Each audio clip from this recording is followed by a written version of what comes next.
تو اللہ اکبر کہتے ہیں ہم رکوع میں آئیں گے، رکوع میں بازو بالکل سیدھے. اب میری پیٹھ کو آپ دیکھ سکتے ہیں، میری پیٹھ بالکل آپ کو برابر نظر آئے گی. اچھا جب رکوع کر لیں تو رکوع میں آپ کی گردن بالکل نیچے نہیں ہونی چاہیے، ایسے بھی نہیں ہونی چاہیے، بالکل کمر کے برابر ہونی چاہیے. یہ دیکھیے. اچھا یہ جو آپ کو موٹائی نظر آ رہی ہے یہ امامے کی ہے، یہ امامے کی ہے. آپ تصور کریں یہ سر ہے اور یہ پیٹھ کے برابر ہے. تو یوں کر کے آپ نے رکوع کرنا ہے، دونوں بازو سیدھے. اچھا رکوع کے دوران آپ کی نگاہ آپ کے پاؤں پر ہونی چاہیے. رکوع میں بھی آپ کے پاؤں کے آگے اور پیچھے جو نا فاصلہ برابر ہونا چاہیے. اس کے بعد آپ نے 3 بار تسبیح کہنی ہے، سبحان ربی العظیم، سبحان ربی العظیم، سبحان ربی العظیم. اس کے بعد آپ سمیع اللہ لمن حمیدہ کہتے ہوئے کھڑے ہو جائیں گے. اس کھڑے ہونے کو قوما کہتے ہیں، اس کھڑے ہونے کو قوما کہتے ہیں. قومے میں یہ ہے کہ اگر آپ اکیلے نماز پڑھ رہے ہیں اللہم ربنا ولک الحمد کہہ لیجئے، یعنی جب کھڑے ہوں. اس کے بعد سجدے میں جائیں گے. امام کے پیچھے ہیں تو آپ پھر بھی تحمید کر سکتے ہیں ربنا ولک الحمد. اچھا بعض لوگ قوما نہیں کرتے ہیں لیکن وہ شمار نہیں ہوتا، شریعت میں اس قومے کو قوما نہیں کہتے. اس کی وجہ کیا ہے؟ وہ جلدی سے رکوع تو پورا کر لیا، سمیع اللہ لمن حمیدہ، اب اس میں مکمل طور پہ کھڑے نہیں ہوتے، تحمید نہیں کہتے. اتنی مقدار کے جو شریعت ہم سے تقاضا کرتی ہے کہ قومے میں اتنی دیر کھڑے رہنا چاہیے وہ پورا نہیں کرتے، سجدے میں چلے جاتے ہیں. اب قومہ ہے واجب، اگر واجب کی تکمیل صحیح طریقے سے نہیں ہوگی تو جب واجب کی تکمیل صحیح طریقے سے نہیں ہوگی تو نماز کے اوپر ظاہری بات ہے اثر تو پڑے گا. تو قومے کے بعد ہم نے کیا کرنا ہے؟ قومے کے بعد ہم نے سجدے میں جانا ہے، لیکن قومے کے اندر بازو بالکل ایسے نہیں ہونے چاہیے، بالکل جیسے یہ اکڑے ہوئے ہیں ایسا نہیں ہونا چاہیے. قومے میں آپ کے بازو بالکل ایسے نارمل ہونے چاہیے.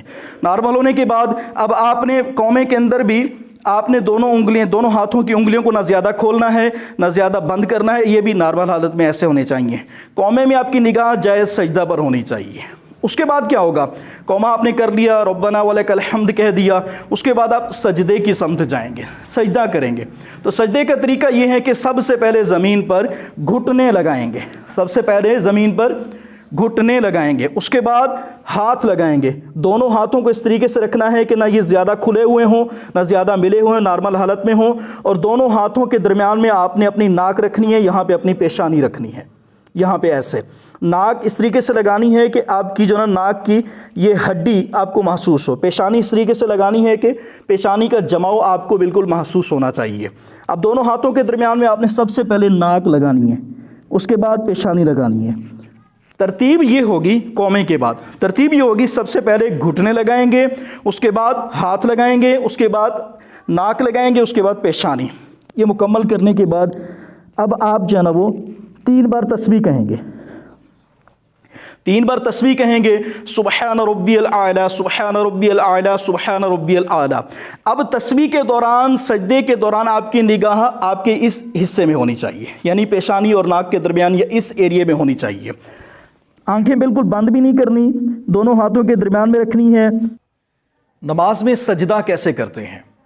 سجدے کا انداز کچھ آپ نے سنا، مزید دیکھ لیجئے. دونوں ہاتھوں کے درمیان پیشانی کو، ناک کو ہم نے اس طریقے سے رکھنا ہے کہ پیشانی کا جماؤ اچھے طریقے سے محسوس ہو. ناک کی نرم ہڈی لگائیں گے لیکن اس طریقے سے کہ دباؤ اس طرح کریں کہ یہ سخت ہڈی تک دباؤ جو نا محسوس ہو. اس طریقے سے ہم نے سجدہ کرنا ہے. سجدے کے اندر بعض لوگ ایک اہم بات بھول جاتے ہیں. سجدے کے اندر انسان سجدہ جب کرے تو پاؤں کی انگلیاں زمین پر جماؤ کے ساتھ لگاتے نہیں ہیں، جس کی وجہ سے بسا اوقات شریعت مطہرہ جو ہے نا وہ اس سجدے کو قبول نہیں کرتی. نبی کریم صلی اللہ علیہ وسلم کی حدیث پاک آپ کو میں نے پہلے بتا دی تھی کہ جو نماز کے اندر رکوع و سجود مکمل نہیں کرتا تو اس کی نماز قبول نہیں ہوتی. تو آئیے سجدہ میں دوبارہ کر کے دکھاتا ہوں. سجدے کے دوران پاؤں کی 10 انگلیوں کو آپ دیکھیے گا، یاد رکھیے 10 انگلیوں میں سے، پاؤں کی 10 انگلیوں میں سے ایک کا زمین کے ساتھ پیٹ لگنا، دباؤ کے ساتھ، جماؤ کے ساتھ، مضبوطی کے ساتھ یہ فرض ہے. 3 انگلیوں کا لگنا یہ واجب ہے اور 10 کی 10 کا لگنا یہ سنت ہے. آئیے میں آپ کو فرض، واجب اور سنت کے مطابق کیسے انگلیاں لگاتے ہیں اس طریقے کو دکھاتا ہوں. آپ اچھے طریقے سے دیکھیے. 10 کی 10 انگلیاں، 5 دائیں پاؤں کی، 5 بائیں پاؤں کی انگلیاں لگانا، یہ آپ اچھے طریقے سے دیکھ لیں. اس کے مطابق آپ نے سجدہ کرنا ہے. میں سجدہ دوبارہ کرتا ہوں، تسبیح کہتا رہوں گا اور سہیل سے گزارش ہے کہ پاؤں کی 10 انگلیاں وہ دوسرے کیمرے سے ضرور دکھائیں. اللہ اکبر، سبحان ربی الاعلی، سبحان ربی الاعلی، سبحان ربی الاعلی۔ اب یہاں پر سجدے میں آپ دیکھیں تو سجدے میں میرا ناک اور میری پیشانی دونوں ہاتھوں کے درمیان ہے، میری نگاہ ناک پر ہے، میرے دونوں بازو یہ بالکل اٹھے ہوئے ہیں۔ یاد رکھیے سجدے کے دوران آپ نے پانچوں انگلیاں دائیں پانچوں بائیں دونوں پاؤں کی دباؤ کے ساتھ جماؤ کے ساتھ سختی کے ساتھ ٹکا دینی ہے تاکہ اچھے طریقے سے یہ جم جائیں۔ اب یہاں پر دیکھیں کیمرہ مین آپ کو دکھا رہے ہوں گے، یہ 10 کی 10 انگلیاں زمین کے ساتھ بالکل لگی ہوئی ہیں، ان کا پیٹ زمین کے ساتھ لگا ہوا ہے۔ تو یہ ایک انگلی لگانا، انگوٹھا ہو انگلی ہو کوئی بھی، یہ ایک لگانا فرض ہے، 3 لگانا یہ واجب ہے، اور 10 کی 10 لگانا یہ سنت مبارکہ ہے۔ اب یہاں پر ایک مسئلہ میں بتانا چاہوں گا، سجدے کے دوران جو عموماً لوگ غلطی کرتے ہیں وہ یہ کرتے ہیں، سجدے کے دوران انسان اپنے پیٹ کو رانوں سے لگا دیتا ہے، یعنی اتنا سمٹ جاتا ہے کہ پیٹ رانوں سے لگ جاتا ہے اور بازو کروٹوں سے لگ جاتے ہیں، اور اس کے علاوہ کچھ اور بھی اغلاط ہوتی ہیں، انسان ان کی طرف توجہ نہیں کرتا۔ جبکہ بہتر طریقہ یہ ہے کہ سجدہ جب کیا جائے تو اس وقت اگر جماعت کے اندر ہیں تو کلوز ہو سکتے ہیں، لیکن جماعت کے اندر اور اکیلے میں انسان کو اپنی کلائیاں زمین پر بچھانے کی اجازت نہیں ہے۔ حدیث پاک میں اس فعل کو کتے سے تشبیہ دی گئی کہ کتا اس طریقے سے بیٹھتا ہے، کلائیوں کو بالکل اوپر کر لینا چاہیے، کلائیوں کو اوپر کرنا چاہیے، اور سجدے کے اندر کوشش کریں کہ آپ کا پیٹ آپ کی رانوں سے جدا ہو، پنڈلیاں آپ کی رانوں سے جدا ہوں اور کلائیاں اٹھی ہوئی ہوں، اس طریقے سے آپ نے سجدہ کرنا ہے۔ میں ابھی آپ کو سجدے کے اندر یہ چیز بھی دکھا دیتا ہوں۔ اللہ اکبر۔